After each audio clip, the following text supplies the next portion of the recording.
According to the refinery, the adjustment marks a downward review in the pricing structure and is expected to influence fuel supply costs across distribution channels, including depot and retail outlets.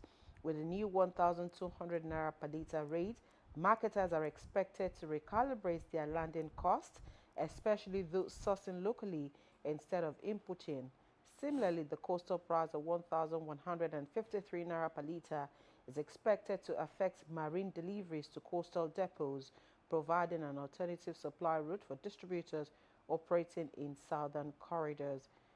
Um, this medium, which is the Punch newspaper, recalls that the Dangote refinery increased petrol price several times since the US-Iran war started on February 28 from 840 naira per litre before the war. Pump price rose to an average of 1,300 naira as of Thursday, and the latest reduction from 1,275 to 1,200 is expected to reduce pump price marginally below 1,300. Anyway, so again, it might, for Adebimpe who's buying fuel today, don't be surprised if you also might not be able to buy at this price today.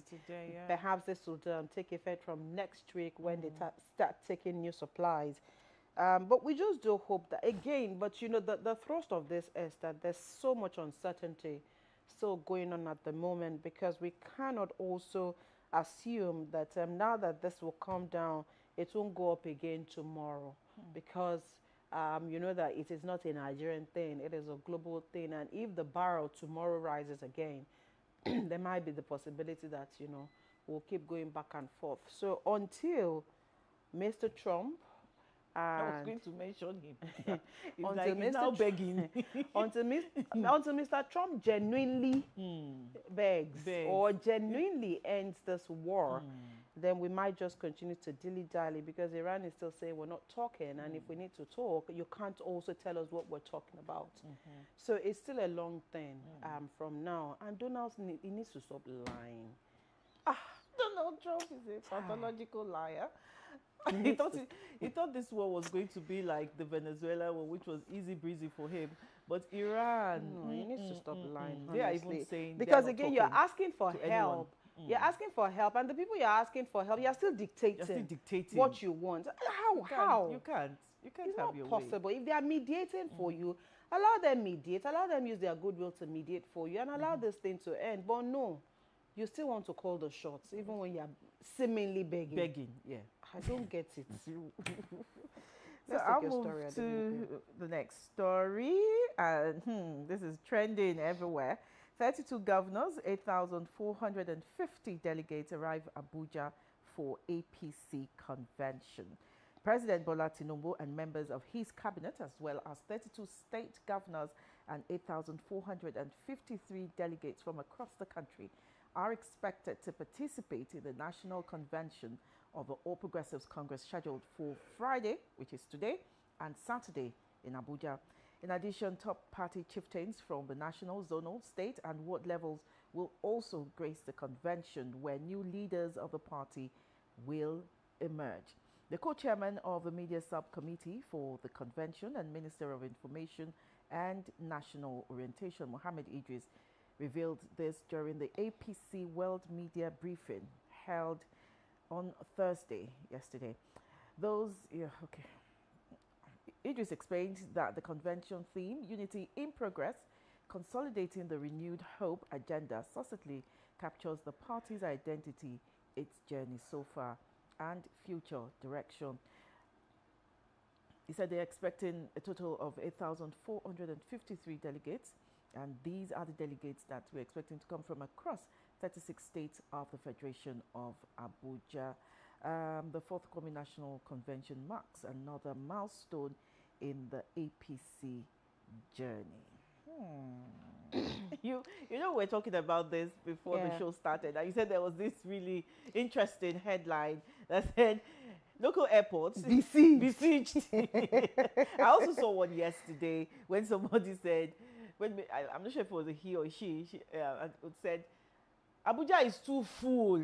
Abuja is too full. I can't even walk. I can't walk in front of my house. Abuja is too full. Everybody's in Abuja at the moment for Anyway, the convention. the All Progressives Congress National Convention is a major decision making gathering of the party. Yes, leaders will be confirmed for governor, for president, for the party, different. Anyway, it's going to be an interesting day, 2-day event. Well, but I mean, the party already said it's going to be consensus. So, by and large, we literally somehow know who those leaders will be. Well, they will be revealed, and then we will know, you know, those that will be working for the party. But I think those, especially from the zonal areas, have been returned, and so we know majority of those of them coming from the zone. So this is not going to be a ratification of the national body, and I'm sure it's going to be, you know, just a walk in the park. I'm really looking forward to it. It's just going to be I'm a walk really in looking the park. forward to it. And congratulations to our dear governor of Ogun State. He's really he's the chairman event planning committee. Yeah. Happening governor. Happening governor. He just gave him what he loves to do best. Yes, no. So I'm sure that, you know, he will bring his A game. I saw him with the IGP, you know, really conversing. He's a coordinator. He is. So he is. He will find this one really easy to you know, to deal with. All right, let's take the final story this morning, and of course, some piece of good news for those who've been waiting for. You know, the coming on board of state police. It looks like work is now nearing completion stage as the IGP submits state police framework to the National Assembly. And the story says the Inspector General of Police IGP Olatunji Rewandiso has submitted a comprehensive framework for the establishment of state police to the Deputy President of the Senate, Senator Barrow Jibrin, as part of ongoing efforts to decentralize policing in Nigeria. The framework was presented on Thursday at the National Assembly Abuja to Senator Barrow, who chairs the Senate Committee on the Review of the 1999 Constitution.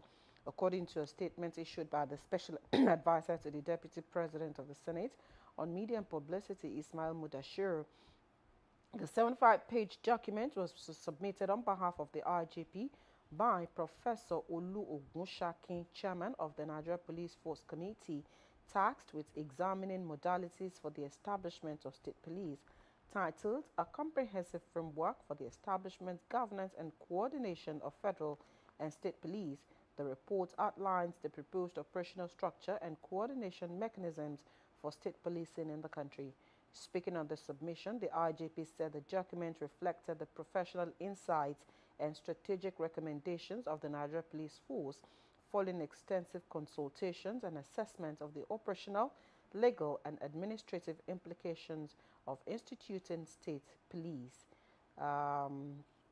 Let me flip to where the IGP expressed optimism that the framework would contribute meaningfully to ongoing constitutional review deliberations and support informed and pragmatic decisions on Nigeria's security architecture. In his response, Deputy Senate President commended the IGP for what he described as proactive engagement on the issue, noting that the move aligns with President Bola Tinubu's agenda to strengthen national security. Barrow assured that the committee would examine the framework alongside other memoranda submitted for consideration as part of the ongoing constitutional amendment process. Well, that's the thrust of the story here, and of course, like I said, it is moving, and I particularly like the fact that the IGP seems serious about this particular one. And you know, this has been foot dragging for quite a while. Now it's been submitted. Of course, not only him, this time around with stakeholders that have also looked at how this can be looked into. And now that, you know, it's on the floor, well, not on the floor, but the committee, you know, saddled with the responsibility of, you know, amending the constitution, I also hope they will do their work thoroughly, look at, you know, these propositions, look at all of the gray areas. I mean, ask them to take it back if you're not comfortable with it, or if there are questions that can't be readily answered, because it's going to, the success of this is going to largely depend on the document when passed or if passed. So they need to look at it critically and also ensure that the federal and the state police, they are, their, what is it called? Their synergy is in tandem, and also their responsibilities are not overlapping. So we also do not have the same, them doing the same thing. So why would you want to create a state police in the first place? So distinct duties, line of duties is what we should also have here, since part of what is being submitted is also how they will operate. So it's very important that this is also raised, and this is also looked into.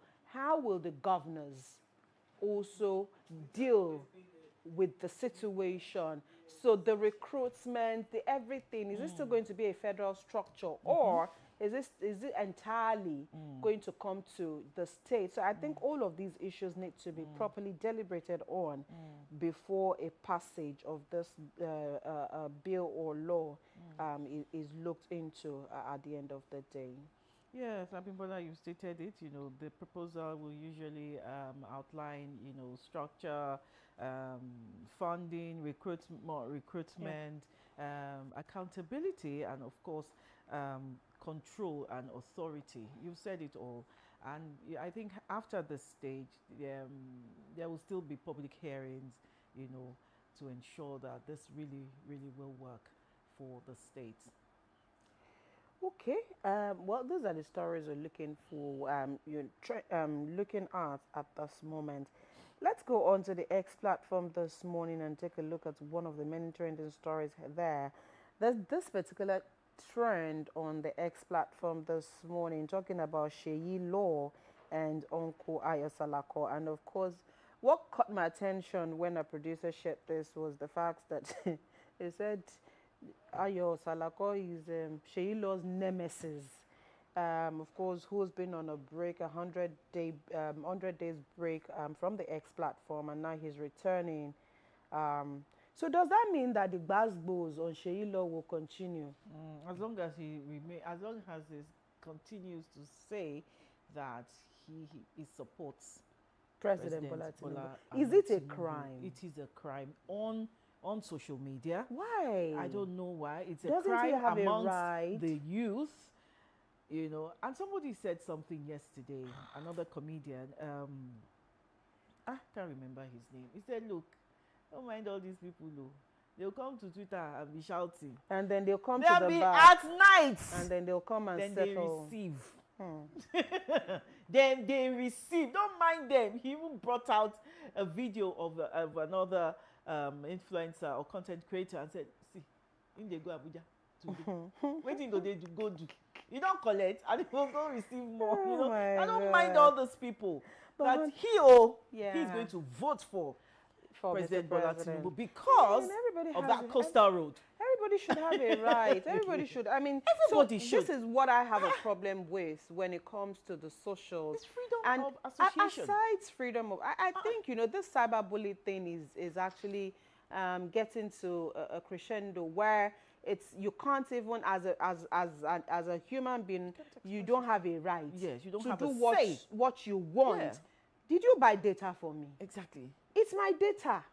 I have a right to push my agenda. I have a right to, in fact, X means Orombe because Exactly. Oh, Abimbola. They will hit you, bad boss. because I don't have the strength. I don't have the energy. You. So let me just maintain my lane. Let me just be watching. And just be and watching, scrolling, honestly. And be smiling. And be talking to myself.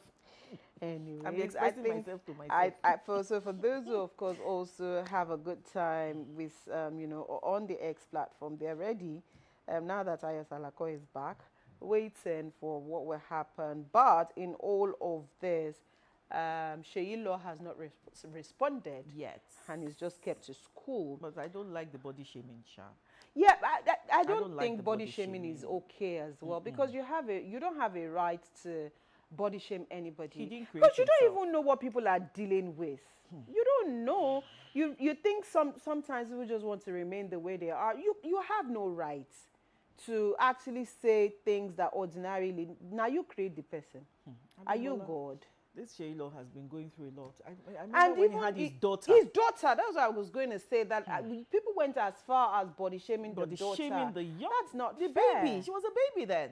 No, no. I mean, sometimes people take these things too far, and they can't also differentiate personal issues with whatever you represent. I mean, Anshe Eloy is also a compare, he used to be a comedian.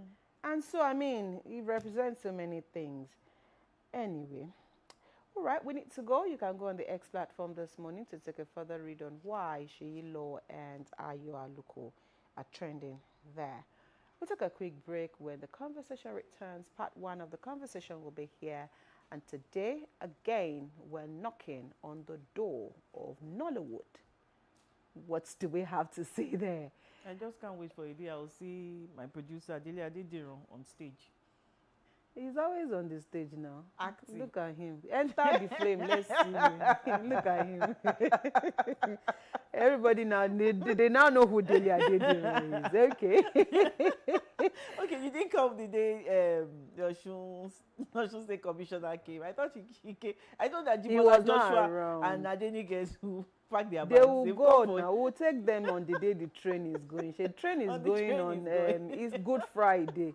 We'll go and drop them as Marina. Or maybe they want to board the train at Agege. All right, we'll take a break and we'll be right back.